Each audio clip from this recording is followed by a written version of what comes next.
So guys, আজকে explain করতে যাচ্ছি কাজের বেটি গোলাপি। তো বেশি কথা না বাড়িয়ে সরাসরি চলে যাচ্ছি এক্সপ্লেনেশনে। গল্পের শুরুতে আমরা দেখতে পাই গোলাপিকে দেখতে এসেছে। তারপরে একজন বলতে থাকে ও হচ্ছে গোলাপি, আমাদের বাড়িতে কাজ করতে করতে বড় হয়েছে, কিন্তু ওকে কাজের মেয়ে বলা যাবে না, ওকে আমরা আমাদের মেয়ের মতোই মানুষ করেছি। তখন গোলাপি বলে, খালু যান যাই বলেন, আমি কিন্তু এই বিয়ে করব না। তখন খালু বলে, এই চুপ, আমি কথা বলতেছি না। গোলাপি বলতে থাকে, আমার মা মারা যাওয়ার সময় কথা দিচ্ছেন, আমার সব দায়িত্ব আপনারা নেবেন। দায়িত্বও নিছেন, তবে আমার কথা ছিল আমি যাকে পছন্দ করব আমাকে তার সাথেই বিয়ে দিতে হবে। এসব শুনে যারা মেয়ে দেখতে এসেছিল তারা সেখান থেকে চলে আসে। তারপর গোলাপিকে খালু জিজ্ঞাসা করে, তোর যদি কোনো পছন্দ থাকে তাহলে আমাকে বলতে পারিস। তখন গোলাপি বলে, আমার পছন্দ থাকবে না কেন, আমারও পছন্দের মানুষ আছে। তখন গোলাপি তার হাতের আঙ্গুল জিসানের দিকে দিয়ে বলে, আমার পছন্দের মানুষ হচ্ছে ও। এটা শুনে তো জিসান অনেক রাগারাগি করে। গোলাপি বলে, রাগারাগি করে কোনো লাভ নাই খালু, যেহেতু আমার মাকে কথা দিয়েছেন সেহেতু আমাকে আমার পছন্দ মতোই বিয়ে করাতে হবে। আমি বিয়ে করলে জিসান ভাইকে বিয়ে করব। তখন জিসান বলে, এবার কিন্তু গলা টিপ দিয়ে মাইরা ফেলামু, আমার বাড়ির কাজের মেয়ে হয়ে আমাকে বিয়ে করতে চাস? তারপর আমরা দেখতে পারি জিসান ফোনে কথা বলতেছিল, এমন সময় গোলাপি রুমে ঢুকে আর বলতে থাকে, আপনি কার সাথে কথা বলতেছিলেন? তখন জিসান বলে, তুই আমার রুমে ঢুকছিস কেন? তখন গোলাপি বলে, আপনি আগে বলেন আপনি কার লগে কথা কইতেছিলেন? জিসান বলে, ফ্রেন্ড, আমি আমার ফ্রেন্ডের সাথে কথা বলতেছিলাম। তখন গোলাপি বলে, আমি স্পষ্ট একটা মেয়ের গলার আওয়াজ শুনতে পেরেছি, আমি আপনাকে স্পষ্টভাবে বলে দিচ্ছি আপনি অন্য কোনো মেয়ের সাথে কথা বলতে পারবেন না আমি বাদে। তখন জিসান বলে, আমি কার লগে কথা বলবো কার লগে কথা বলবো না এটা কি তোর কাছ থেকে শুনতে হবে? সব সময় সব বিষয়ে নাক গলাস কেন? তুই কি? তখন গোলাপি বলে, আমি আপনার হবু বউ। তখন গোলাপি বলতে থাকে, আপনি আমার চোখের দিকে তাকান, খালি আপনারই ছবি পাবেন, আপনার আমি কতটা ভালোবাসি বুঝেন না কেন? জিসান বলে, স্যার তো, এই বলে চিল্লাতে থাকে আর গোলাপি দৌড়ে চলে যায় ওর রুম থেকে। তারপরের সিনে আমরা দেখতে পাই একটি মেয়ে ফুচকার দোকানের সামনে দাঁড়িয়ে আছে। তখন সেখানে গোলাপি গিয়ে বলতে থাকে, ফুচকা তরে আমি খাওয়াইতেছি ভালো করে, আমার প্রেমিকার লগে লাইন মারস তুই? মেয়েটা এসব শুনে ভয়ে দৌড়াতে থাকে আর তার পিছনে ঝাড়ু নিয়ে দৌড়ানি দেয় গোলাপি। আর এক সময় মেয়েটা গোলাপিকে জিগাতে থাকে, আপনি কি আর আমাকে মারতেছেন কেন? তখন গোলাপি বলে, দুনিয়া এত ছেলে থাকতে আমার প্রেমিকার দিকে চোখ দিছস কেন? তখন সেখানে জিসান আসে আর ওই মেয়েটা বলতে থাকে, আমি নাকি ওর প্রেমিকার সাথে লাইন মারতেছি। জিসান গোলাপিকে বলে, তুই এই জায়গায় কি করতাছস? গোলাপি বলে, ওর কত বড় সাহস আপনার দিকে নজর দিছে, ওর চোখ আমি তুইলা ফেলামু, আপনি শুধুই আমার। তখন ওই মেয়েটা বলে, সি সি, অবশেষে কাজের মেয়ের সাথে প্রেম? এসব বলে সেখান থেকে চলে যেতে থাকে মেয়েটা। জিসান বলে, এটা কি হইল? তুই বাসায় তোরে দেখাইতেছি, এটা বলে জিসান সেখান থেকে চলে আসে। বাসায় আসার পর গোলাপিকে কান ধরিয়ে দাঁড়িয়ে রাখে। জিসানের বাবা বলতে থাকে, তুই ওর ভার্সিটিতে গেছিস ভালো কথা, কিন্তু ওর ফ্রেন্ডদেরকে কেন বলছস তুই ওর গার্লফ্রেন্ড? গোলাপি বলে, কি করমু খালু যান, আপনার ছেলে তো ক্যারেক্টারের সমস্যা আছে, ঘরের মধ্যে হবু বউ রাইখা বাইরে গিয়া পরকিয়া করে। তখন জিসান বলে, পরকিয়া মানে? বাবা ওকে থামাও, না হলে কিন্তু আমি ওকে পাগলা গারোতে দিয়ে আসব। তারপর জিসান ওর মার কাছে গিয়ে বলতে থাকে, মা আমি একজনকে ভালোবাসি, তোমরা ওর সাথে আমার বিয়েটা করিয়ে দাও না। তবে এসব কথা গোলাপি শুনতে থাকে। জিসানের মা বলে, তোর বাবার সাথে কথা বলে আমি সিদ্ধান্ত তোকে জানাবো। তারপর আমরা দেখতে পাই জিসান ঘুমাচ্ছিল। তখন গোলাপি চুপি চুপি তার রুমে গিয়ে তার ফোনটা হাতে নেয় আর জিসানের সাথে ছবি তুলে, আর সেটা জিসানের গার্লফ্রেন্ডকে দিয়ে বলে, আমি গোলাপিকে অনেক ভালোবাসি, তুমি আমাদের মাঝে কাটা হয়ে আইসো না। আরও অনেক কিছু বলে। তারপর গোলাপি জিসানের রুম থেকে চলে আসে। তারপর দিন জিসান যখন ওর গার্লফ্রেন্ডের সাথে দেখা করতে যায় তখন ওর গার্লফ্রেন্ড ওকে একটা থাপ্পড় মারে আর বলতে থাকে, তুই গোলাপির কাছে যা, আমার কাছে আসছিস কেন? তখন জিসান বলতে থাকে, কি বলতাছো এইসব? তখন ওর গার্লফ্রেন্ড বলে, তুই কাজের বেটির লগে এক বিছানায় ঘুমাস আর ছবি তুলে সেগুলো আমাকে পাঠাস, তোর লজ্জা করে না?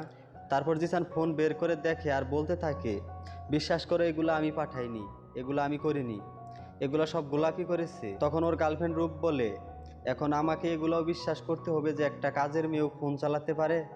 তখন জিসান বলে, ও সব পারে, ওকে দ্বারা সব সম্ভব। তখন ওর গার্লফ্রেন্ড বলে, গোলাপিকে তুই তোর ঘরের রানী বানিয়ে রাখছিস আর আমাকে বাইরের রানী, গুল্লি মারি তোর প্রেমের।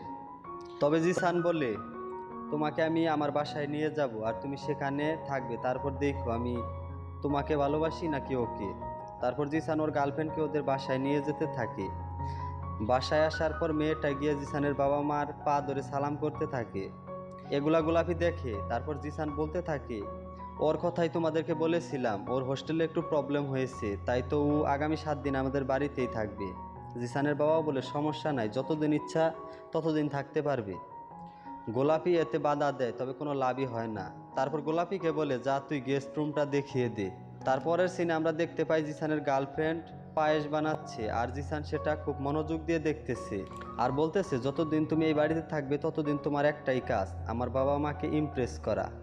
তারপর খাবার টেবিলে জিসানের গার্লফ্রেন্ড জিসানের মা বাবাকে পায়েস খেতে দেয়। জিসানের মা বলে, অনেক মজা হয়েছে পায়েসটা।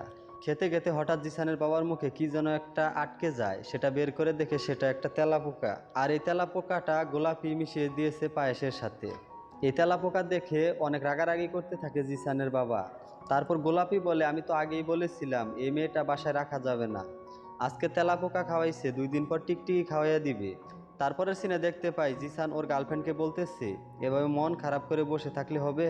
তখন ও বলে, এত সুন্দর করে পায়েস রান্না করলাম, তেলাপোকা কিভাবে আসলো? জিসান বলে, কিভাবে আসলো সেটা আমি অবশ্যই বুঝতে পেরেছি, এটা নিশ্চয়ই গোলাপির কাজ। তখন ওর গার্লফ্রেন্ড বলে, ওই গোলাপি যতদিন এই বাসায় থাকবে ততদিন আমাদের বিয়ে কোনোভাবেই হবে না, যেভাবেই হোক ওকে তাড়ানোর ব্যবস্থা করো। তবে জিসান বলে, এটা কখনোই সম্ভব না, গোলাপির সকল দায়িত্ব আমাদের কাছে দিয়ে গেছে, স্ট্যাম্পেও সেটা লেখা আছে। তারপরের দিন রতনের চায়ের দোকানে গিয়ে বলে, আমাকে 1 কাপ চা দিত। আরও বলতে থাকে, তোর বিয়া শাদি করতে হবে না? তখন রতন বলে, বিয়ে তো করতেই হবে, কিন্তু পাত্রী তো পাচ্ছি না। তখন জিসান বলে, আমার খোঁজে পাত্রী আছে, আমাদের বাড়ির কাজের মেয়ে, দেখতে একেবারে নায়িকাদের মতো। তখন রতন বলে, চলেন এখনই চলেন, লেটস গো। তখন জিসান বলে, আরে পাগল দাঁড়া, এত পাগল হইলি কেন? তবে আমার 2টা শর্ত আছে। আজকে থেকে তুমি আমার বন্ধু, আমি তোকে যা বলবো তোর তাই করতে হবে। আর তোর প্রথম টার্গেট হলো গোলাপিকে পটানো, আর তোমার নাম হচ্ছে আজকে থেকে মোস্তাকিন, এসব রতন চলবে না। তারপর জিসান রতন মানে মোস্তাকিনকে বাসায় নিয়ে আসে আর সবার সাথে পরিচয় করিয়ে দেয়, আর বলতে থাকে ও আমেরিকায় থাকে, হঠাৎ ওর সাথে দেখা তাই বাসাতে নিয়ে এসেছে, ও তো বাসায় আসতেই চেয়েছিল না, জোর করে ওকে বাসায় নিয়ে আসছি। জিসানের বাবা বলে, ঠিক আছে, ওকে নিয়ে ভেতরে যা, ফ্রেশ হ। তারপর জিসানের বন্ধু যখন জিসানের গার্লফ্রেন্ডের সাথে হাত মিলাতে যায়, তখন জিসান কানে কানে বলে, এটা আমার আর ওইটা হচ্ছে তোর, মানে গোলাপিকে দেখায়। তবে ওর বন্ধু বলে, এটাই তো সুন্দর। গোলাপির সাথে কথা বলতে চায়, কিন্তু গোলাপি সেটা কিছুতেই মানতে চায় না এবং কথা বলতে চায় না। গোলাপি বলতে থাকে, হাত মিলাতে আসছেন, আমি তো কোনো অপরিচিত মানুষের সাথে হাত মেলাই না, আমি তো হাত মিলাবো অন্য আরেকজনের সাথে, আর সেটা হচ্ছে আমার জামাই। মোস্তাকিন জিসানের কাছে চলে আসে, জিসান বলতে থাকে, সুন্দর মতো কাজ চালিয়ে যাও, পটাইতেই হবে, এত সহজ না, এত সহজ হইলে তো হইতই। তখন মোস্তাকিন বলে, ওকে বস। পরদিন যখন গোলাপি বাজার করতে যায়, তখন জিসান মোস্তাকিনকে বলে, যাও এখন পটিয়ে ফেলো। মোস্তাকিন গোলাপির পিছনে যেতে থাকে আর লাইন মারতে থাকে আর পিঙ্কি বলে ডাকতে থাকে, কিন্তু গোলাপি বলে, আমার নাম তো পিঙ্কি না, আমার নাম গোলাপি। তখন মোস্তাকিন বলে, যাহাই পিঙ্কি তাহাই গোলাপি। গোলাপি বলে, আপনি এখানে আসছেন কেন? তখন সে বলে, আমি একটু ঘুরে ঘুরে দেখতে চাই। গোলাপি বলে, আমি তো বাজারে যাচ্ছি। তখন সে বলে, আমিও বাজারে যেতে চাই। জিসান তার গার্লফ্রেন্ডকে বলতে থাকে, আমার বন্ধু কি পারবে গোলাপিকে ভাগিয়ে নিয়ে যেতে? ওর গার্লফ্রেন্ড বলে, পোলাই আমেরিকায় থাকে, বাপ নাকি জমিদার, না পটে উপায় কি?